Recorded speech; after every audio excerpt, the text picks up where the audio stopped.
And now it is my distinct honor to introduce our keynote speaker, Patrice Rankine. Um, I got the pleasure of getting to know Patrice a little bit on an SES panel I convened a couple of years ago about administrative perspectives on the present and future of classical studies. And I'm really grateful to Patrice for taking time from what I can assure you is an exceedingly busy schedule to spend time with us today. And so I will march through the stations of the introduction and announce that bits of his education and his accomplishments before leaving you in his capable hands. He received a Bachelor of Arts from Brooklyn College, CUNY, and he holds a Master of Arts, Master of Philosophy, and a PhD in Classical Languages and Literature from Yale University. And since 2016, he's served as the Dean of the School of Arts and Sciences at the University of Richmond. He's an accomplished scholar, a great classicist, with strengths in the history of American theater and the reception of and creative engagement with the classics by Black novelists, playwrights, and poets. His books include first in 2006, Ulysses in Black, Ralph Ellison, Classicism and African American Literature, a study in Black classicism, tracing the Ulysses themes in Ralph Ellison and Toni Morrison. And he followed this with an important study and creative and interesting and, you know, a thing you want to go back to again and again, entitled Aristotle and Black Drama, a theater of civil disobedience, describing how Black playwrights receive and challenge an Aristotelian orthodoxy of dramatic theory, playwrights including Adrian Kennedy, Rita Dove, and August Wilson. With Catherine Bosher, Fiona McIntosh, and Justine McConnell, Dr. Rankine co-edited the Oxford University Handbook of Greek Drama in the Americas. And among other things, currently with Sasha May Eccleston, Dr. Rankine will serve as guest editor of a future issue of TAPA with the theme of race, racism, and the classics. Patrice is a most learned, powerful, and timely voice in the discipline and American scholarship, and indeed in higher education. And we're grateful that he joins us today as our keynote speaker for Res Difficiles 2.0. This paper comes with a trigger warning regarding language and themes, including rape, references to rape and bodily trauma. The title of his paper is Power, Memory, Reception, Classicism, and some considerations on the current state of play. Welcome, Dr. Rankine. Thank you so much. Thanks to the organizers for inviting me. Thanks for all the participants for sticking around. It's been a long day, though a very illuminating one. I've been so pleased to learn so much. I'm just gonna follow Bet's lead. Part of what I'm learning is this very thing. I wanna just tell you that I am a mid to dark complexion Black man, cisgender, heterosexual. I go by he, his, him pronouns. I am bald. I'm wearing a beard right now with glasses, a black shirt, along with pink headphones. Again, I'm here to learn. I have been so thrilled to hear all of these papers and to learn so much from my fellow panelists. And I'm actually heartened by the direction I chose to take today, because I believe it adds to the conversation. And I'm also eager to hear how you think about the connections between what I have to share with you and the papers we've heard today. I should also say very quickly that I am foregrounding the work of students in some way.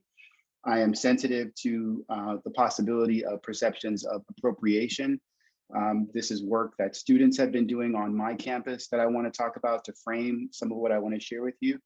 You know, and so I'm sensitive to the possibility that this might be perceived as me appropriating their work. I will say that the work is in the public domain. And for that reason, I feel okay using this work and talking about this work. I also want to say that it's my attempt to understand what is happening, to share with you and gain from your perspectives on what is happening. I'll be citing an author of a book named We Demand, who believes that administrators are the problem. And in fact, the growth of administration in higher ed could be much of the problems we face. I hope that my role as administrator is something I can take off from time to time for other roles. And I am pleased with Bet who encourages me that there might be something that structures of power can do to help to create change.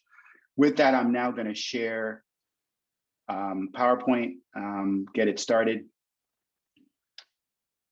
On February 25th, 2021, the president of the University of Richmond, Ronald A. Crutcher, released a statement regarding institutional history in which he affirmed that two controversial building names would remain, despite years of requests to the contrary, requests to change these names, which had come primarily from students. You might wonder why I would begin with this local event at the institution where I work, which might seem to have little to do with the classics. I hope you'll indulge me for a bit in making the connection as an entry point to what I want to share today. At the very least, the decision to retain building names at my institution, similar to discussions about renaming across colleges and universities across the country really, is in keeping with the themes of this conference. It's a difficult conversation. In his letter, President Crutcher argues that the university's, quote, shared values call us to negotiate the tensions in our past as foundational work to becoming the thriving intercultural community to which we aspire, end quote.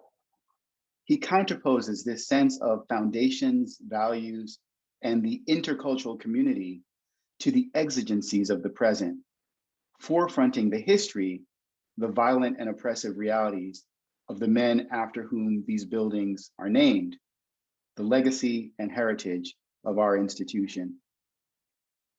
Let me give you a brief synopsis of these personalities from the president's letter.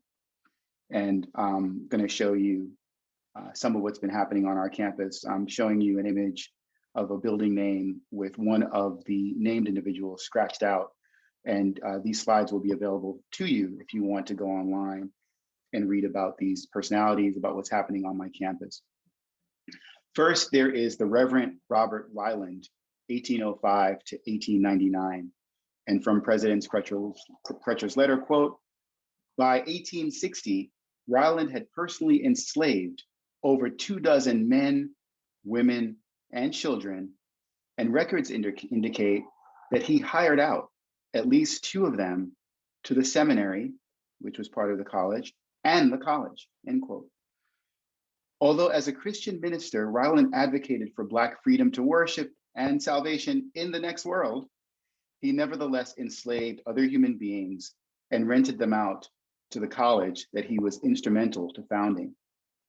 Later, Ryland's role in the Civil War from 1861 to 65 led to the near ruin of what was then Richmond College. Again, from Crutcher's letter, quote, when the Civil War erupted, he became a committed supporter of the Confederacy, investing much of his wealth in Confederate funds and encouraging Richmond College to convert much of its endowment to Confederate securities, end quote. The second person featured in President Crutcher's letter is Dr. Douglas Southall Freeman, 1886 to 1953. And his is the name scratched out in front of you right now. Freeman was a prolific author who was the son of a Confederate officer and remained unrepentant after the Union victory. Crutcher describes this figure, who served on the college's board of trustees and whose name graces a building on campus and a lucrative endowed professorship. Quote, Freeman's views rested on a foundation of racist belief that led him to glorify the Confederacy, promote segregation and disenfranchisement of Blacks, and advocate for eugenics. Freeman became an apologist for Southern secession, unquote. Crutcher informed the University of Richmond community that while the building names will not change, a new terrace that, quote, will provide a place for outdoor reflection and conversation will be named for an enslaved person or persons whose names, and stories were recovered through our inclusive history research, end quote.